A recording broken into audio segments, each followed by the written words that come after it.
नमस्कार दोस्तों, स्वागत है आपका अपने माइंड प्योरिटी चैनल में। आज की इस वीडियो में हम यज्ञ के बारे में विस्तार से चर्चा करने वाले हैं, तो देर ना करते हुए वीडियो की ओर चलते हैं। अगर आप चैनल पर नए हैं तो सब्सक्राइब करें। एक समय भगवान भिक्षुओं के एक बड़े संघ के साथ मगध देश के खानुमत ब्राह्मण ग्राम में अम्बलट्ठिका में विहार करते थे। उस समय कूटदंत नाम का ब्राह्मण मगधराज बिंबिसार द्वारा प्रदत्त खानुमत का स्वामी होकर रहता था। भगवान के पास जाकर उसने कहा कि मैं एक महायज्ञ करना चाहता हूं। मैं 16 परिष्कार सहित त्रिविध यज्ञ संपदा को नहीं जानता, मुझे इसका उपदेश करें। इस पर भगवान ने कहा कि पूर्व काल में महाविजित नाम का एक अत्यंत वैभवशाली राजा था। वह भी पृथ्वी मंडल का शासक होकर एक महायज्ञ करना चाहता था। उसने अपने पुरोहित ब्राह्मण को बुलाया और उसे इस बारे में सीख देने के लिए कहा। पुरोहित ने राजा से कहा, आपके राज्य में बहुत लूटमार होती है, पहले इसे शांत करना चाहिए। इसके लिए आपको कृषि एवं गोरक्षा में उत्साह रखने वालों को, बीज भोजन वाणिज्य में उत्साह रखने वालों को पूंजी, राजकार्य में उत्साह रखने वालों को भत्ता वेतन देना चाहिए। इससे ये लोग अपने अपने काम में लगे हुए आपके जनपद को सताएंगे नहीं, आपको भी विपुल राशि प्राप्त होगी। आपका देश कंटक रहित और क्षेम युक्त हो जाएगा। राजा ने ऐसा ही किया और कालांतर में पुरोहित को बुलाकर कहा कि मेरा देश कंटक रहित और क्षेम युक्त हो गया है। तब पुरोहित ने राजा को यज्ञ संपदा के 16 परिष्कारों के बारे में बतलाया। 1. 4 अनुमति पक्ष यज्ञ करने के बारे में राज्य के क्षत्रियों, अमात्यों, ब्राह्मण महाशालों तथा धनी वैश्यों की अनुमति प्राप्त करना। राजा के 8 गुण: सुजात, अभिरूप, शीलवान, सुसंपन्न, चतुरंगिणी सेना से युक्त, दानपति बहुत तथा मेधावी होना। 3. पुरोहित के 4 युग: सुजात, शैवीय, शीलवान तथा मेधावी होना। तत्पश्चात पुरोहित ने राजा को 3 विधियों का उपदेश दिया।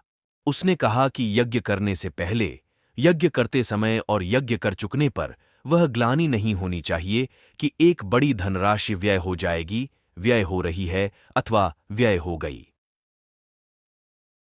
तदनंतर पुरोहित ने यज्ञ करने से पूर्व ही राजा के हृदय से दान लेने वालों के प्रति उत्पन्न होने वाले 10 प्रकार के चित्त विकारों को दूर किया और यज्ञ करते समय उसके चित्त का 16 प्रकार से समुत्तेजन संग्रहण किया।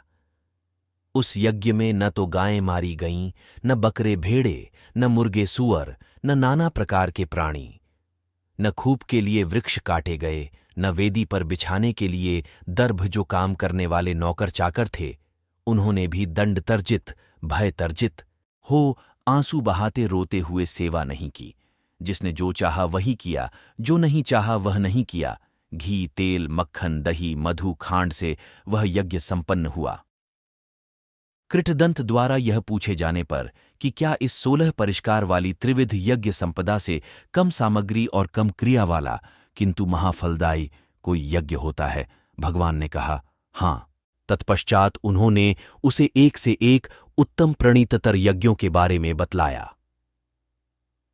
1. दान यज्ञ, नित्य दान, जो प्रत्येक कुल में सदाचारी प्रव्रजितों को दिए जाते हैं। 2. त्रिशरण यज्ञ, यह जो प्रसन्न चित्त हो बुद्ध, धर्म और संघ की शरण जाना है। 3. शिक्षापद यज्ञ, यह जो शिक्षा पदों का ग्रहण करना है, अर्थात शिक्षा पदों का ग्रहण, अस्तेय, अव्यभिचार, अविद्यावाद, नशापथे से विरति। 4. शील यज्ञ, जब संसार में तथागत के उत्पन्न होने पर उनके द्वारा साक्षात्कार किए गए धर्म के प्रति श्रद्धावान होकर कोई व्यक्ति चूल, मध्यम और महा इन तीनों प्रकार के शीलों का पालन करके शील संपन्न हो जाता है। 22. समाधि यज्ञ, जब कोई व्यक्ति इंद्रियों को वश में कर हर अवस्था में स्मृतिमान और संप्रज्ञानी बना रहा, संतुष्ट हुआ, अपने चित्त से नीवरणों को दूर कर समाहित चित्त से उत्तरोत्तर प्रथम से चतुर्थ ध्यान को प्राप्त कर विहार करता है। प्रज्ञा यज्ञ, जब कोई व्यक्ति अपने समाहित हुए मृदु निर्मल चित्त को विपश्यना ज्ञान के लिए तथा आश्रवों के क्षय के ज्ञान के लिए नवाता है, जिससे वह प्रज्ञापूर्वक जान लेता है जन्म क्षीण हुआ, ब्रह्मचर्य पूरा हुआ, जो करना था सो कर लिया, इससे परे करने को कुछ रहा नहीं। इस यज्ञ संपदा से बढ़कर कोई दूसरी यज्ञ संपदा नहीं है। यह सुनकर कूटदंत ब्राह्मण ने भगवान से कहा, आप मुझे अंजलिबद्ध शरण में आया हुआ उपासक स्वीकार करें। भगवान ने उसे आनुपूर्वी कथा कही, जैसे कि दान कथा, शील कथा, सुगति कथा, भोगों के दुष्परिणाम, अपकार, मलिनकरण और गृह त्यागने के माहात्म्य को प्रकाशित किया। जब उन्होंने उसे उपयुक्त चित्त, मृदु चित्त, आवरण रहित चित्त, उद्गत चित्त जाना, तब जो बुद्धों का स्वयं अनुभूत धर्मोपदेश है, दुख, समुदय, निरोध, मार्ग, उसे प्रकाशित किया। जैसे धवल निर्मल वस्त्र को रंग अच्छी तरह पकड़ लेता है, वैसे ही कृतदंत ब्राह्मण को उसी आसन पर यह विरज विमल धर्मचक्षु प्राप्त हुआ कि जो कुछ उत्पन्न होने वाला है वह नाशवान है। आपको ये कहानी अच्छी लगी है तो वीडियो को लाइक कीजिए और चैनल को सब्सक्राइब करना ना भूलिएगा, ताकि जब भी मैं नया वीडियो डालूं तो सबसे पहले नोटिफिकेशन आपको मिले। तो मिलते हैं अगले वीडियो में, तब तक के लिए धन्यवाद।